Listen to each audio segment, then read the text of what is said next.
मैं 3 मांओं का पुत्र हूं। पहली मां महारानी कुंती, दूसरी मां महारानी गांधारी और तीसरी मां यह हस्तिनापुर नगरी। आज इस शुभ अवसर पर मैं अपनी तीसरी मां हस्तिनापुर नगरी को प्रणाम करके आशीर्वाद मांग रहा हूं।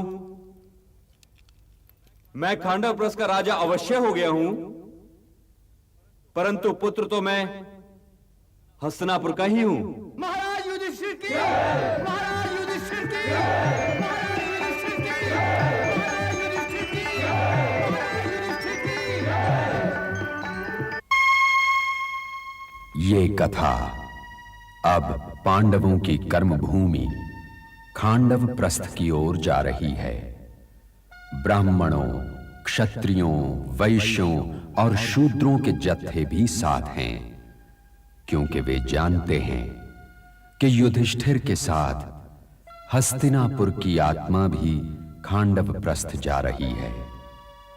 श्री कृष्ण और हलधर बलराम, द्रोणाचार्य, कृपाचार्य, गंगापुत्र भीष्म भी भूमि पूजन के लिए जा रहे हैं और महर्षि व्यास तो खैर हैं ही कि यदि वही नहीं होंगे तो भूमि पूजन करवाएगा कौन।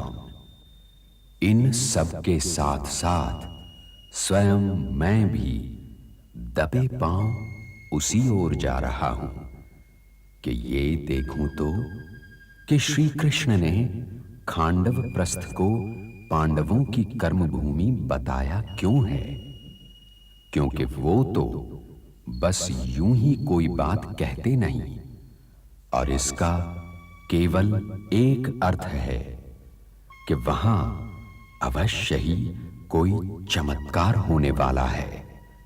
श्रम और प्रकृति का ये संघर्ष तो देखने योग्य होगा। अरावली की निर्दयी पहाड़ियां, तलवों का लहू चाटने वाले कीकड़ के वन, बांझ भूमि। इस उजड़ी हुई बांझ और निर्दयी भूमि को देखकर तो स्वयं इंद्र भी चकरा जाएं। मेघदूत भला इस जलती तपती भूमि के लिए क्या संदेशा ला सकते हैं, परंतु देवलोक के वासी परिश्रम क्या जाने। ये तो केवल मनुष्य का विशेषाधिकार है और प्रकृति ये बात जानती है। इसलिए खांडव प्रस्थ की हर चट्टान में जैसे आंखें उगाई हैं, हर पेड़ जैसे बाहें फैलाए आने वालों की प्रतीक्षा कर रहा है। गर्म हवा उनके स्वागत के लिए बगुलों को आगे भेज रही है। नागवंशी और असुर जातियों के लोग अपने तीर कमान संभाले ताक में बैठे हैं, क्योंकि वे अपने क्षेत्र में किसी को पांव जमाने नहीं देंगे।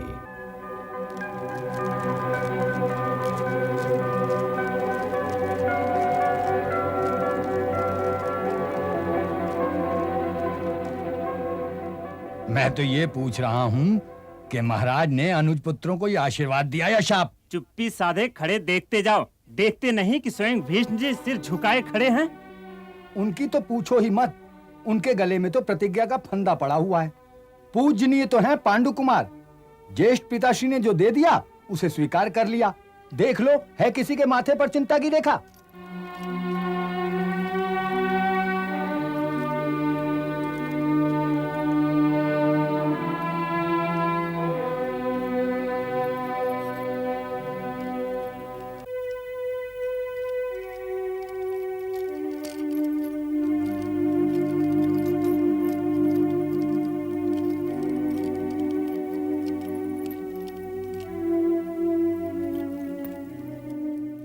कैसी लगी अपनी कर्म भूमि?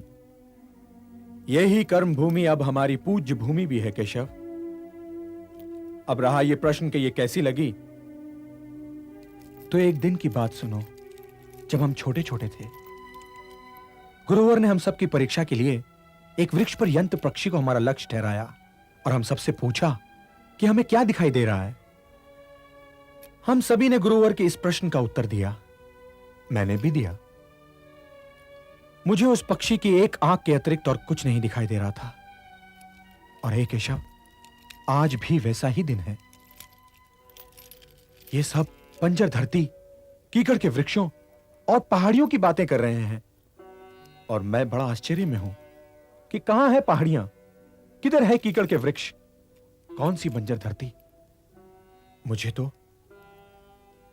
मुझे तो आपके आशीर्वाद के अतिरिक्त और कुछ नहीं दिखाई दे रहा है केशव, कुछ भी नहीं। तो हे पार्थ, इंद्रदेव को सादर प्रणाम करके अपना कार्य आरंभ करो। जो आज्ञा।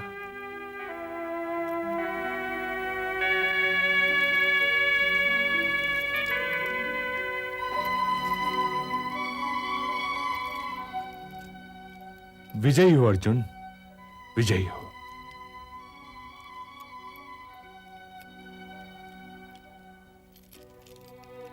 इंद्र तुम्हारी सहायता करे, सूर्यदेव तुम्हें आशीर्वाद दे। भूमि पूजन करने के पश्चात कार्य आरंभ करो वत्स।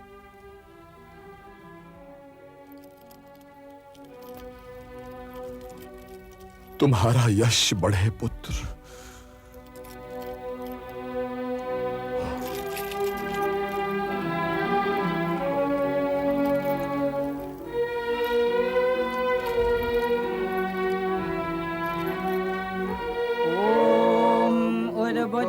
स्वाग्ने प्रतिजाग्रहे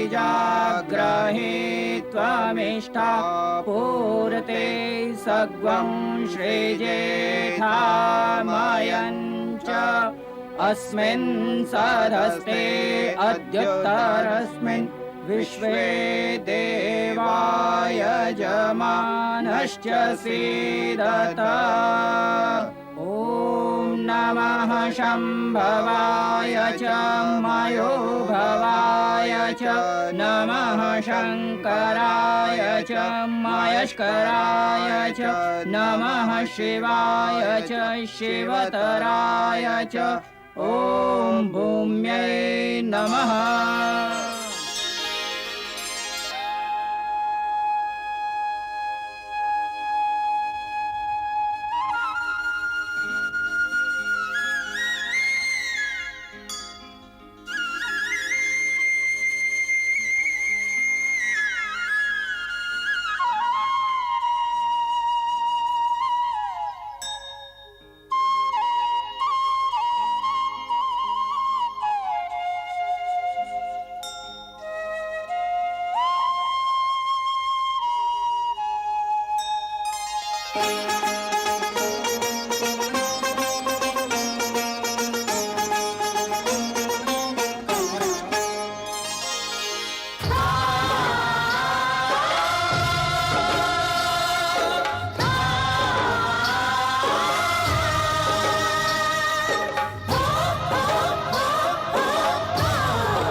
चला भूमि पर,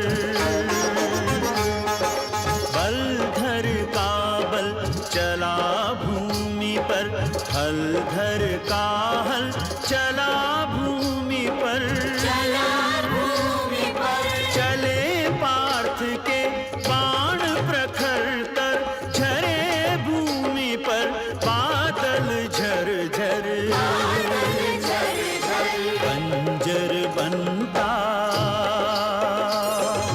चला हरा थल, हो बंजर बनता चला हरा थल, दौड़ रहा मन पैदल पैदल, कृपा कृष्ण की।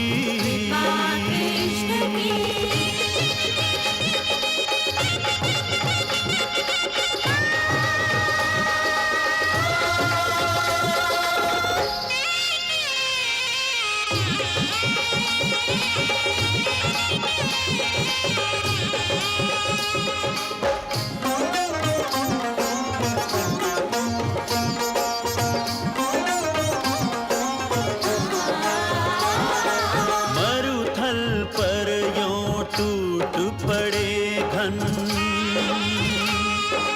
मरुथल पर यों टूट पड़े घन, बना मरुस्थल अनुपम उपवन, जगह जगह उद्यान मनोहर, उद्यानों में स्वच्छ सरोवर, सरोवरों में भरा विमल जल, हो सरोवरों में भरा विमल जल, सपनों से भर गया धरातल, कृपा कृष्ण की।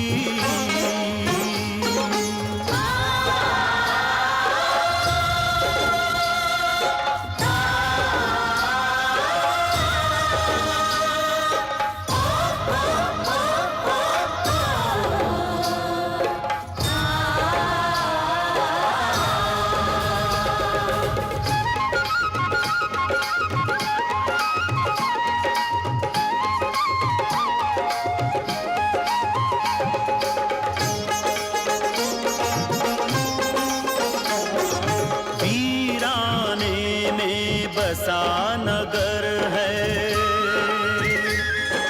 वीराने में बसा नगर है, सपनों जैसे महल सुघर है, मिले नए जीवन को नवस्वर, अमरावती बसी भूतल पर, भला परिश्रम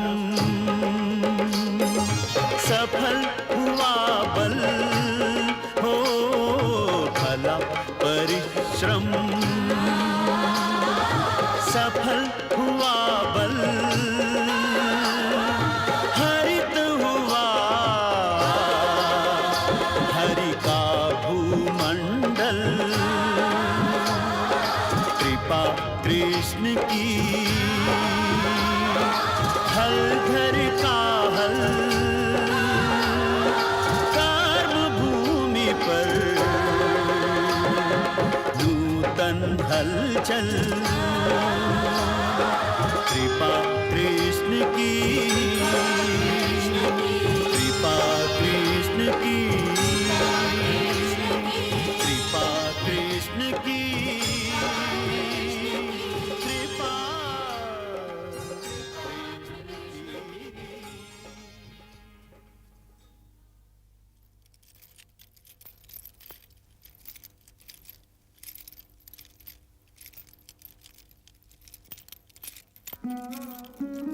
आइए महाराज।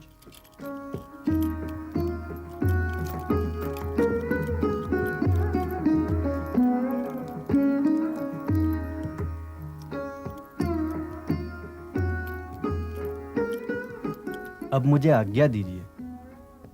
अभी आपको आज्ञा कैसे दे सकते हैं भला? अभी तो हमने अपना आभार भी प्रकट नहीं किया। मैंने तो केवल अपने कर्तव्य का पालन किया है राजन, और कर्तव्य पालन आभार का अधिकारी नहीं होता। प्रणाम। प्रणाम देवशिल्पी। आइए महाराज।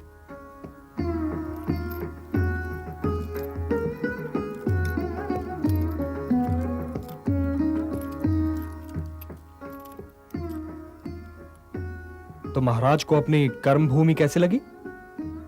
मेरी कर्म भूमि तो आपकी कृपा है वासुदेव।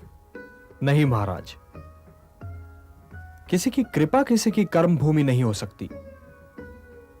अपनी कर्म भूमि के पत्थर तो मनुष्य को स्वयं ही तोड़ने पड़ते हैं, फिर उसमें अपने श्रम की खाद डालनी पड़ती है, और फिर उसमें अपने स्वप्नों के बीज छींटने पड़ते हैं। आपने राज्य तो स्थापित कर लिया महाराज, अब इस राज्य की रक्षा के विषय में सोचना आरंभ कीजिए। क्या वे लोग हमें यहां भी चैन की सांस नहीं लेने देंगे? लेने क्यों नहीं देंगे? मैं तो हस्तिनापुर जा ही रहा हूं। दुर्योधन को मैं समझा दूंगा, वो तो बहुत ही सुशील स्वभाव का है। तो क्या दाऊ आप द्वारिका नहीं चलेंगे? अब तुम बड़े हो चुके हो कृष्ण, मेरी उंगली पकड़ के चलना छोड़ दो। मैं तो बुआ से आज्ञा भी ले चुका हूं। आज्ञा ले चुके हैं तब तो अवश्य जाइएगा। मैं तो कहता हूं कि भीम भी मेरे साथ चले।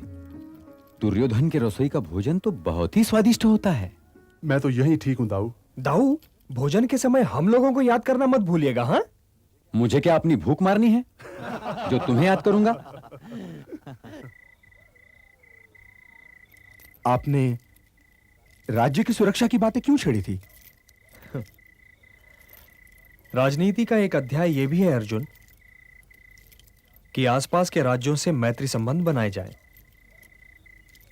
परंतु यदि कोई राजा मित्रता स्वीकार ना कर रहा हो तो उसके पिछले द्वार खटखटाने के लिए भी कोई मित्र बना लिया जाए कि उसकी दोनों सीमाएं असुरक्षित रहें। तो फिर इसके लिए मुझे क्या करना चाहिए? विवाह की गांठ बहुत ही दृढ़ और बलिष्ठ होती है, परंतु यह भी आवश्यक है कि गंधार नरेश शकुनी को तुम्हारी इस योजना का पता न चले। इसलिए अकेले निकलने का प्रयत्न करो, क्योंकि यदि सेना लेकर निकलोगे तो यह बात छिपी नहीं रहेगी। इंद्रप्रस्थ, यह इंद्रप्रस्थ तुम लोगों की कथा का अंत नहीं है। यहां तो केवल एक अध्याय समाप्त हुआ है, परंतु इस शांति से धोखा न खाओ पार्थ। इस सन्नाटे के उस पार जो आंधी बन रही है उसकी आहट सुनो। आंधी? हां, दुर्योधन के घायल अभिमान की आंधी।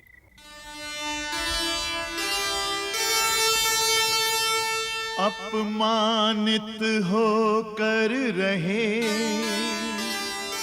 शत्रु जहां चुपचाप,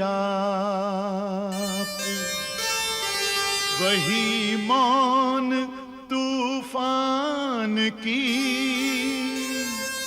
है पहली पदचाप।